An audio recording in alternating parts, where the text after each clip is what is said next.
Little Man, a 2006 American comedy directed by Keenan Ivory Wayans, co-wrote and co-produced by Marlon and Sean Wayans, who also star in the film, that features Kerri Washington, John Witherspoon, Tracy Morgan, Chaz Palminteri, Lachlan Monroe, and one Molly Shannon.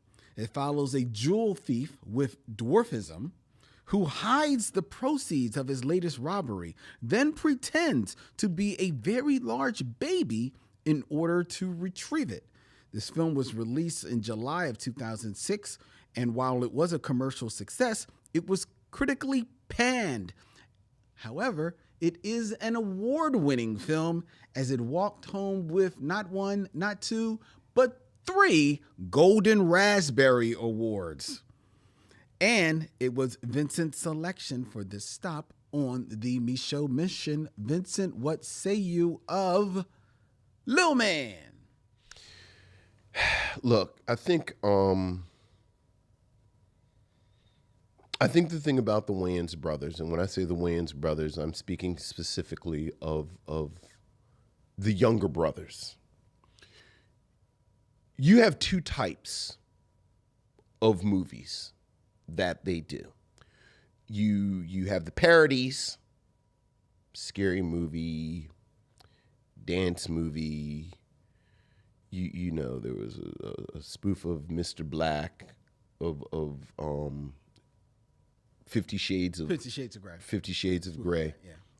And then you have, for lack of a better term, the high concept movies, where you know, and you think about White Girls, what if they go undercover, and then something like this, Lil Man. I'm realizing I generally don't like parody as a form, because I think it's inherently lazy.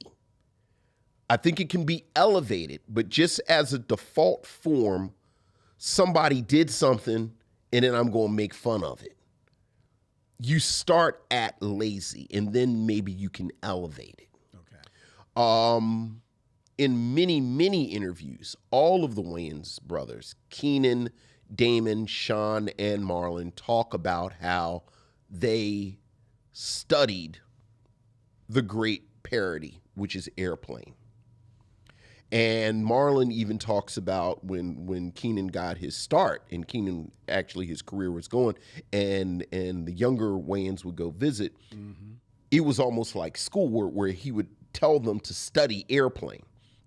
And certainly Airplane, we've all established, you know, we've all kind of agreed is the Citizen Kane of parody films. But, you know, what I find fascinating about Airplane is that the parody of this, as it's a parody of the disaster film, right, is really kind of this framework for juvenile, but some really kind of smart bits in there. You know, I like my coffee like I like my men, black. I speak Jav. Everything with Kareem Abdul-Jabbar. I have a drinking problem. Like, all of these are really, you know, Shirley, you must be kidding. I'm not, and don't call me Shirley. Like, these are, you know, snappy kind of fun things. And that part, I think, is missing from a lot of the parodies. So I'm not really a fan, just generally, of the Wayans brothers. And then the high concept films, and now I'm going into Little Man. I think a lot of this depends on how much do you like silliness? Like, how much do you like silliness? Right. And depending on how you answer that, that really is going to tell you how much you will enjoy this film. This film, it's basically, again, talking about students of comedy.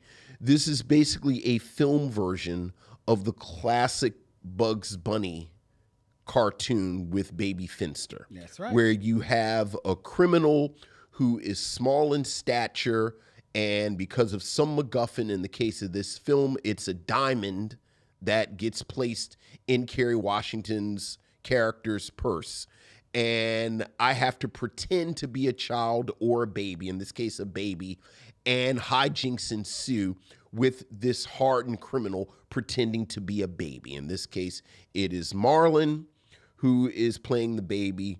His brother Sean plays Kerri Washington's character's husband, and then John Witherspoon is there as Kerri Washington's character's father. And the film is really the four of them. Right. And then silliness occurs. I think Kerri Washington plays her position. She's basically there as the female lead, but the real heft in the film, if I can use the word heft, is between these three performers that by this point have worked together for years on the Wayans brothers. That would be Sean and Marlon Wayans, and then, of course, John Witherspoon. Mm-hmm. And I have to say, I like them together. Like, I think the note that I would have given to this film is, look, throw the three of them together. And if there's any moment in this film that I kind of looked up a little bit, mm-hmm. it was when John Witherspoon bounced off of Marlon. And quite honestly, the conceit that John Witherspoon is a father-in-law who doesn't necessarily like Sean's character that much, I thought it was a bit of a flit of a spark with them two. Distractingly skinny Tracy Morgan plays a criminal in here, and you know, he's sort of there, nothing really there. Chaz Palminteri shows up as Chaz Palminteri, Italian gangster type, for 2 or 3 scenes, and he's like, I hope they didn't spend too much money to get Chaz Palminteri, because they could have gotten Chaz Palminteri type. Yeah, to play Chaz Palminteri type. The jokes are exactly what you think the jokes are. You know, at some point there's a baby with a human-sized penis joke. There are some boob jokes. You know, frankly, there's a bit of a joke that if you think about it longer than 30 seconds, is like, is this sexual assault that I'm just seeing? Mm-hmm. But, you know, I think back to it being juvenile, the film does not want you to think, nor does it expect you to think about this at all. I was kind of fascinated by this sort of time capsule that is 2006. Mm-hmm. So at this point, the Wayans are comedy royalty. Yeah. There are alumni from In Living Color, Saturday Night Live, and Mad TV, mm-hmm. each for a scene, and they all show up, and you can tell they show up because the Wayans have asked them to show up. Yeah. And that's kind of interesting, just outside of the quality of the film. But again, if you don't mind silly films, I think this film is nothing more than what it aspired to be. Mm-hmm. And if you look at it through that lens, I thought it was perfectly serviceable. Put that on the box set. You're Little Man, perfectly serviceable. You are a quote-smith, Vincent. Yeah, I in general am not a fan of just silly for silly sake mm-hmm. films, right? But they are a dime a dozen out there, and there's no reason why that there can't be a genre of black film, a lane for black creatives who just want to go and make silly black film. Right. Silly comedies. And I think Sean and Marlon Wayans, that is the lane in which they have carved themselves an empire. Yeah, right? They've got their own like highway. Mm-hmm. It's their expressway, right? So God bless them for that. Mm-hmm. That being said, though, there is a point where you can be silly and I'm fine with it. But what I can't go for is being lazy. Okay. And silly. And I think that this film is silly, but I think more egregiously it's lazy. Okay. Especially a couple of things considering. That is directed by Keenen Ivory Wayans, who I'm not going to say Keenen Ivory Wayans is an auteur. Right. But he's a director. He's certainly by 2006. Yes, he is a man who has been behind it. He knows how to tell a story on film, right? And I think that this film, considering that he is directing it, is poorly directed. Mm-hmm. I think there are some shots that are set up that make absolutely no sense why they are set up this way. They are so pedestrian, they don't even look TV sitcom worthy. Mm-hmm. They just look like amateurish, honestly. In some of the staging, in some of the camera work that is done, honestly, in some of the editing, and I don't know how much I can blame the editing on Keenen Ivory Wayans, but as a director, you got final say on that. Sure. So it's got to lay at your feet. So that bothered me, but more to the point, the laziness of the writing. You talk about there's boob jokes. There's a joke that is made when the baby sees this buxom blonde that is at this, they throw a birthday party for him, and he finds his way up on her lap, and he's jumping up and down on her lap, and he's like, oh, I want to be nursed. I want to be nursed. And there's a close up of her breasts. And that's the whole joke. Right? Yeah. It's about him wanting to be nursed and take advantage of this woman in this moment. Right. And that scene plays out. The very next scene, and what happens is that he thinks he's going to be nursed by this woman. But come to find out, it's another white woman there who actually has a young baby who she is nursing, who actually does nurse him. Right, and these are not the breasts that he came for. These are not the breasts that he came for. The very next scene is him in a bathtub, and Kerri Washington as the mother, quote unquote, kind of like intimating that she's about to get in the bathtub with him. And he gets excited for that. And then lo and behold, it's not going to be Kerri Washington, it's going to be the father figure, Shawn Wayans. That is basically the same joke back to back. That is lazy to me. That is lazy writing to me. And it plays out even more egregiously because they are directly into the other. Absolutely.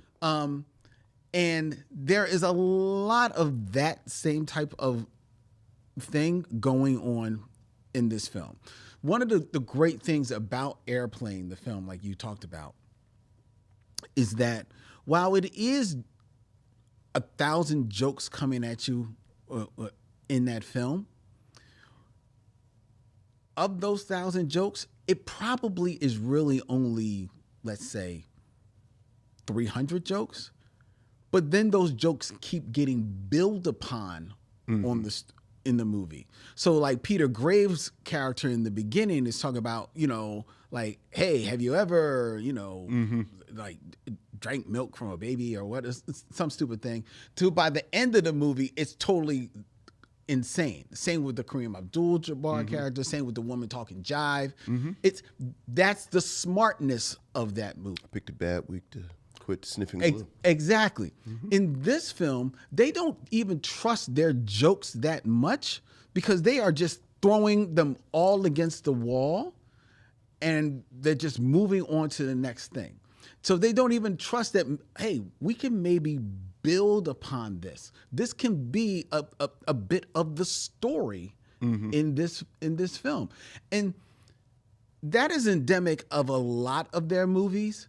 you get away with it to a degree in something like Don't Be a Menace, which is basically trying to be a spoof of an entire genre of films. Right. So it turns in basically to the Saturday Night Live of gangster movie parodies. Right.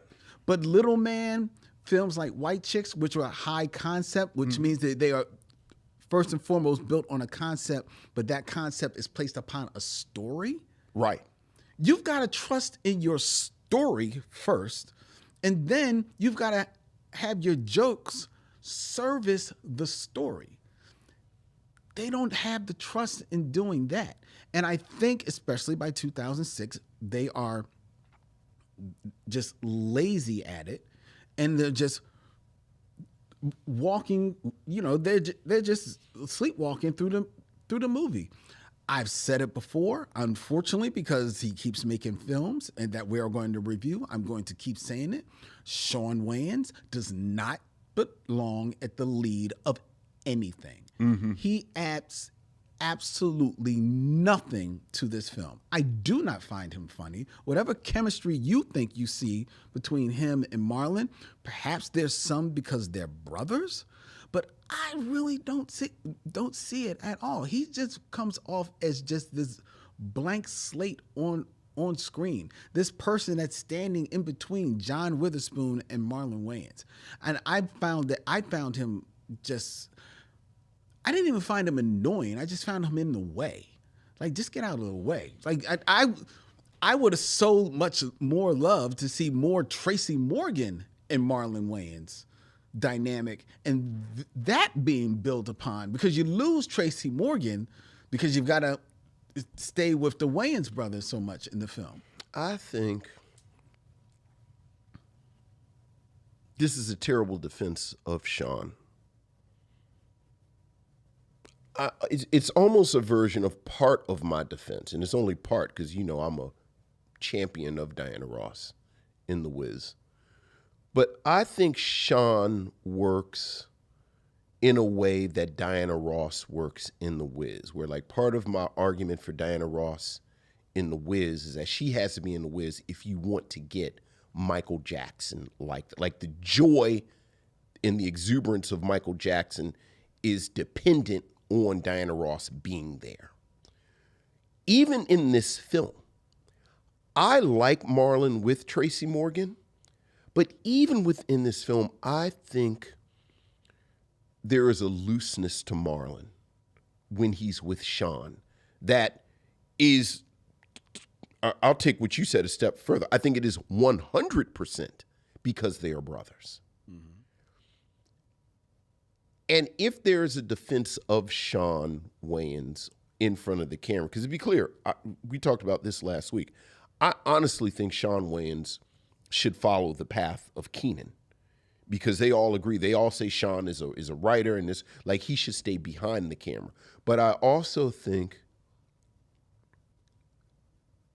that Marlon likes working with Shawn. Okay. And if you like Marlon, you kind of got to take Shawn. Like you gotta take Shawn if you want if you want Marlon, Marlon, you got to bring your brother. Well, I think at this moment in time, that probably is true. Well, I think what's happening now is, as you're seeing Marlon flex. We see more and more, or just he's at the point where he feels comfortable by himself. He stand on his own. He stand on his own. Now, they say Shawn, more of a writer or whatever. Mm-hmm. If this is the evidence of it, then I need to see the evidence of it. I guess what I have a hard time with is figuring out my line between lazy and silly. I like your observation that it's basically the same joke between the boob joke and the bath joke. But I think you get a different visual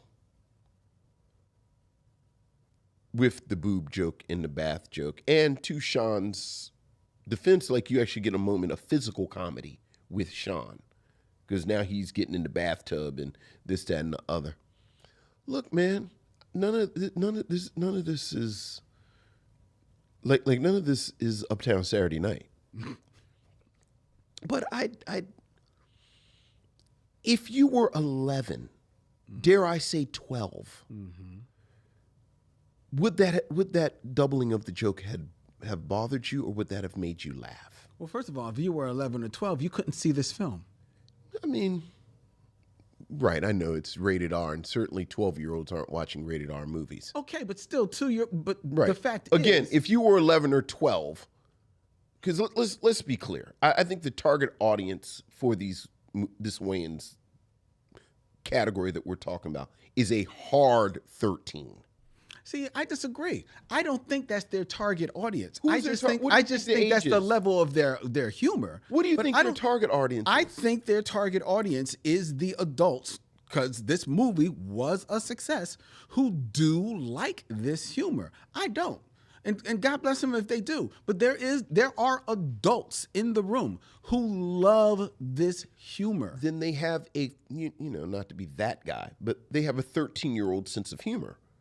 Like, I think this is the aesthetic. Okay, but Like- still, their target audience is the adults, though. It's not. Yeah, but they're the adults kids. who think like kids.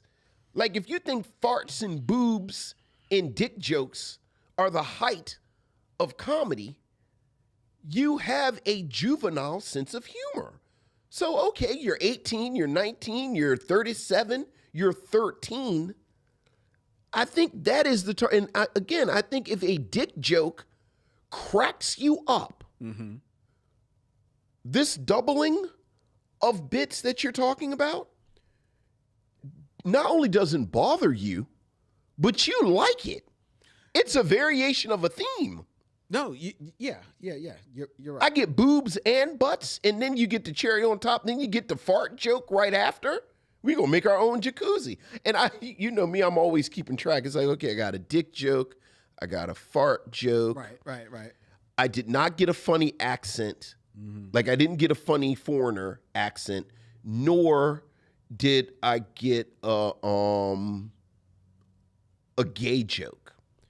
Like, I missed my complete bingo because I didn't get a funny accent and I didn't get a gay joke. Well, I guess there is a gay joke. Technically, at the beginning, it's a gay joke because he says the sweet lip, see you later, sweet lips, or something, right? Yeah. Is that the gay joke? Well, I was actually thinking at the end of the joke because he makes a Brokeback Mountain joke. Right, Brokeback, right. And I guess in some ways, the thermometer could be a gay joke. The rectal thermometer, that's a gay joke. So, like, all I missed was the funny accent.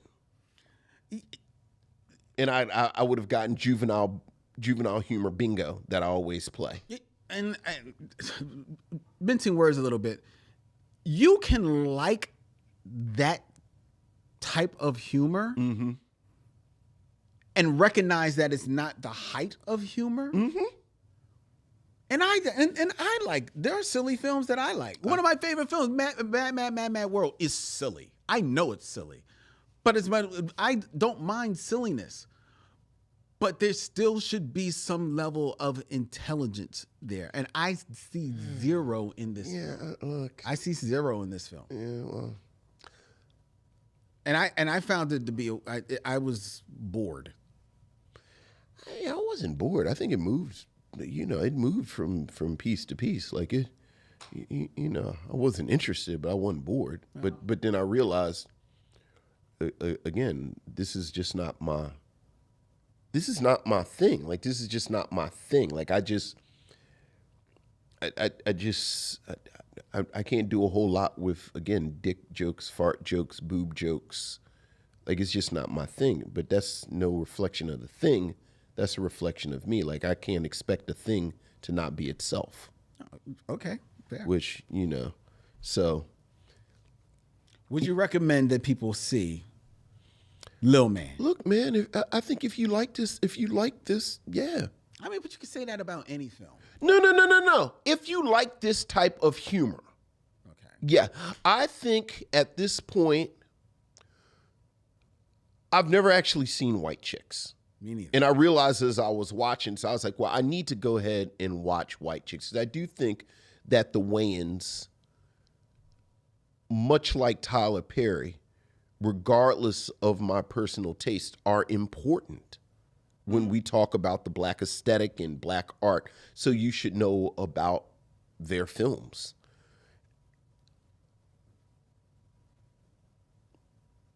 To be brutally honest, I don't have a big enough frame of reference to say where. Like I've seen 2 Scream films.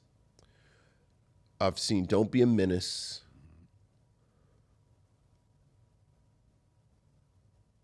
I feel like I'm missing something. Well, 50 Shades of Black. I didn't see 50 Shades of Black. I just know it exists. Seen? Yeah. I watched it. I thought I saw something with Marlon, like one of them Netflix movies. But I don't think this is any better. Or I don't. Do you think Scream was better than this? Not Scream. Scary Movie. Do you think Scary? There you go. There you go. Now we got a frame of reference. Do you think Scary Movie was better than this? A, because I do. Yes. B, how much better than this do you think Scary Movie was? I think Scary Movie is better than this because it's basically a parody movie, so it's joke from joke to joke. But I think it is. I think in that setting, these just jokes for joke's sakes work better, and I think it is a better made, better written film. So yes. Follow-up question. Is there someone who would like Scary Movie and like this is my jam? Mm-hmm. Would they dislike this film, do you think?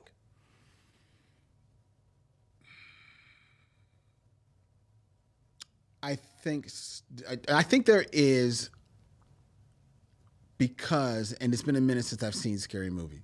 Yeah, we probably watched it together last time you saw it. Right. But I think there is a level of crassness in this film that is probably 2 or 3 steps below Scary Movie, because, and maybe that's because of the films that Scary Movies are parodying. But I think that level of crassness, there are some people, they don't want to go that low. It may be turned off by. Okay. So you would not say if you like Scary Movie, you will definitely like this. Yeah, I wouldn't say that. Okay. So you are not recommending it. No, I would not recommend it. Okay. I think talking it out just now, I agree with you. I also would not recommend this film. So there you go. There you go.